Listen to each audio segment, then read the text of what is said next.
Wara li tul is-sajf il-Ministeru tal-Edukazzjoni kien qed jikkonsulta dwar l-użu tal-Ilsiem Malti, issa tħabbar li se jittenna forum nazzjonali dwar is-suġġett. Tul il-konsultazzjoni kien hemm 30 persuna jew għaqda li pparteċipaw u taw il-fema tagħhom. Dan flimkien ma' oħrajn li kitbu ittri u artikli fil-gazzetti u l-midja soċjali. Minn dawn il-kontribuzzjonijiet nibtu 3 punti prinċipali.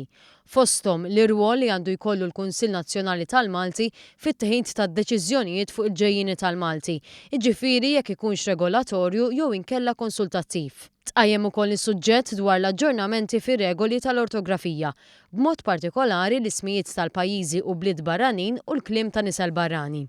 Punt ieħor kien ukoll l-użu tal-Malti foqsma differenti tal-ħajja, ngħidu aħna fix-xandir u fit-tagħlim.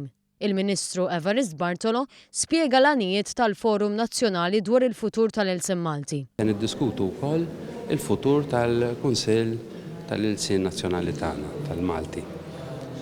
Fih diġà però qed ngħidu li se ħabbarna millum li se nirdoppjawlu il-budget tiegħu, se nagħtuh ukoll persuna biex tista' tagħmel ir-riċerka u anke biex il-ħidma tal-Kunsill issir magħrufa iżjed għaliex naħseb li mhix magħrufa biżżejjed, f'għaxar snin għamlu ħafna xogħol, naħseb ukoll sar iż-żmien biex wara 10 snin nirriflettu ftit fuq il-liġi u naraw x'għandna nagħmlu biex intejbuha u nsaħħuha.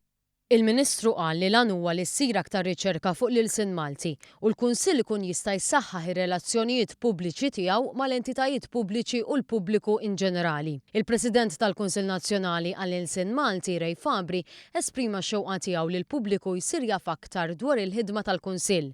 Spjega kif il-Kunsill beħsibu jibqa' jagħmel il-konsultazzjoni, jenalizza u jiddiskuti, iżda finalment jieħu wkoll id-deċiżjonijiet.